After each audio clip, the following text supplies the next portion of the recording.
Oh, another thing that's really awesome about this mod in particular, and one of the reasons why I was so fascinated by it, is it actually has an upgraded movement. What's going on, guys? Anthony from Chronometer Check here, and today we have an Omega Seamaster. No, it's not an Omega Seamaster. This is a Seiko SKX modded to look like an Omega Seamaster Planet Ocean. So you could say it's a Seamaster homage, or it's just a modded Seiko SKX. Either way, it's absolutely beautiful. So usually I'd prefer to mod my own watches, but I did come across, I'm constantly browsing the internet, eBay and different forums for cool new watches to add to my collection. And I saw this for a really reasonable price.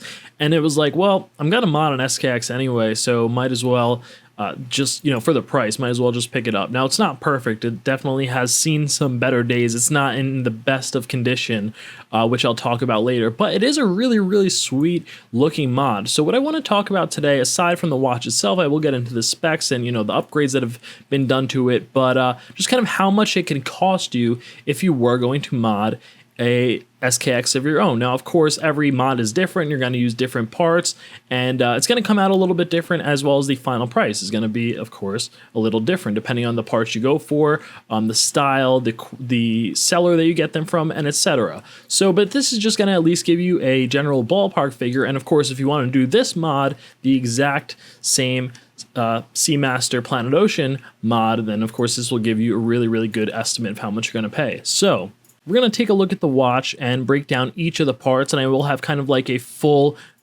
price breakdown towards the end of the video, as well as in the description if you just want to see the too long didn't read, you just want to save yourself some time. But yeah, so if you want to see more of the watch, then feel free to stick around. So it has, as you see right away, it's kind of significantly different from a standard SKX. Now, it's actually a lot bulkier and kind of chunkier thanks to a couple of things. We do have this different bezel, as well as a double domed sapphire crystal, and actually that's one of the reasons why I want to actually sell it. Surprisingly, it's just a little too big for me. The camera doesn't really do the best job of it, kind of showing that off, especially because the modded SKX is all black. It has kind of more a stealthy look, so it actually looks smaller on camera, whereas the Pepsi has, red and navy blue, and it does look a little bit larger, even though in person, just in terms of bulk and dimensions, this one definitely looks a little bigger and too big for me, so it'll probably be cash and release. But anyway,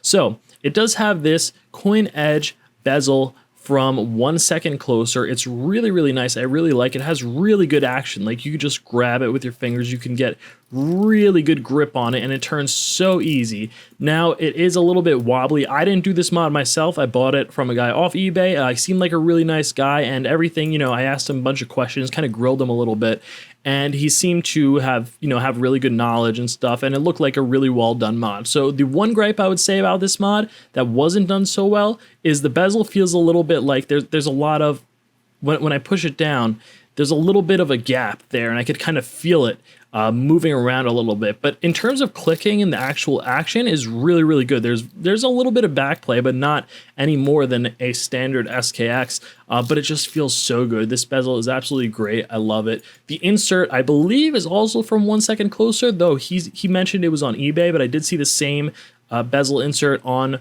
1 second closer as well. So yeah, pretty good. So the bezel was $45 and the insert was $30. Now, of course, the price is going to vary depending on when you get it or if there's any sales or anything like that. The crystal, which you notice is a double domed blue AR coated sapphire crystal, also from 1 second closer. I really like it, but it does make the watch a little bit bigger along with the coin edge bezel. So personally, the SKX, the stock SKX, is literally the perfect dimensions for me, and I just love the way it is. Now, this beautiful Seamaster dial is really nice. It goes really well with these hands, which are both from a site called Raffles Time.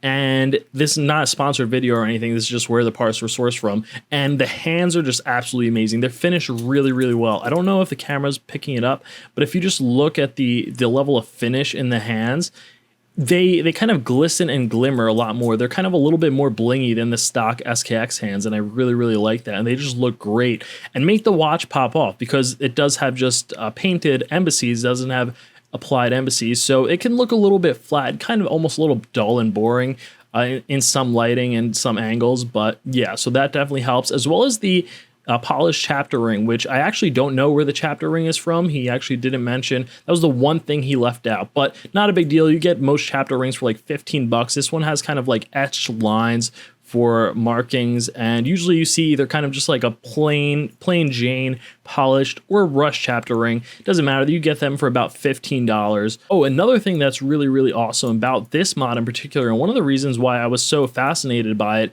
is it actually has an upgraded movement. So it's an NH35 movement, which is an upgrade of the 7S26, which is standard. So basically it's pretty much the same movement, but the one thing that's different is it actually has hacking and hand winding. So if we pull out the crown all the way, you see it actually hacks, the second hand stopped. And of course, if you push it back in, it hand winds. And the SKX crown is so nice. I'm a little bit, usually I don't really care too much about hand winding, but yeah, the SKX crown is so nice and big that it actually makes hand winding so easy and so comfortable, and it's almost like it was actually made for it. So that's, kind of a little bit disappointing that it's not on the stock SKX, just because it works so perfectly. But we do have it in this watch, and you could find that movement on eBay for about $35-ish or so. Now, he did also include a sort of see-through porthole caseback, so it's not see-through all the way.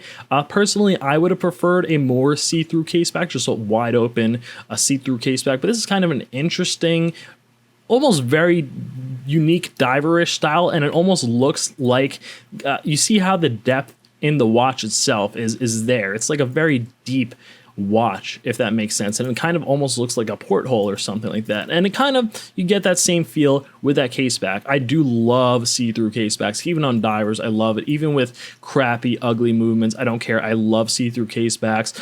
This one, it doesn't reveal enough for me. It just, you don't really see too much, and not that the this movement is super beautiful or anything, but if you're gonna put a see-through caseback, I would have just went all the way. But hey, that's why you mod your own watch if you want something, exactly to your specifications. So the caseback was from Dagaz, I don't really know how to pronounce that. It's just a very popular Seiko mod part seller, and that's about $26. And finally, one of the things that really adds to the heft and bulk and overall feeling of quality of this watch is one of the parts that is so significant, but it really adds so much to the watch, and that is this Strapcode Oyster style bracelet. I'm sure if you own an SKX or you look up stuff about Seiko, you've probably seen these all over because they are absolutely amazing. I've owned it before, the Oyster as well as the Jubilee. Anyway, yeah, it just makes the watch feel so much more quality. It feels a lot heftier. We all know the original Seiko bracelet is just so rattly and jangly, whereas this one, it still has a little rattle and jangle, but it's just so nice, and it's so much heavier. You can see the finish is done absolutely beautifully. Now, what you can't see in this video is this watch is actually really pretty badly bruised up, and it has lots of scratches, lots of scars. And so what happened was this case and the crown was actually from, I don't know if it was from just like a destroyed SKX or he just got the case and the crown itself, but either way it was not in good shape. And the bracelet too looks like it's been through a lot. The rest of the watch itself, like the crystal and the insert and everything, it all is in pretty good shape, like all the stuff that he replaced. The case back is not, it doesn't look brand new, but it looks good. So it doesn't look like a great condition watch. It's not terrible, but it looks like a watch that's been used a lot. So let's go over the prices for everything one by one. So the bezel was $45, the insert $30, the crystal $40, the dial $22, the hands $20, the case back $26, the chapter ring $15, the movement $35, the bracelet $60, and an original SKX you could get for about $200. That's going to run you $493. Now, mind you, this is before any tools or anything like that you need to perform the mod yourself.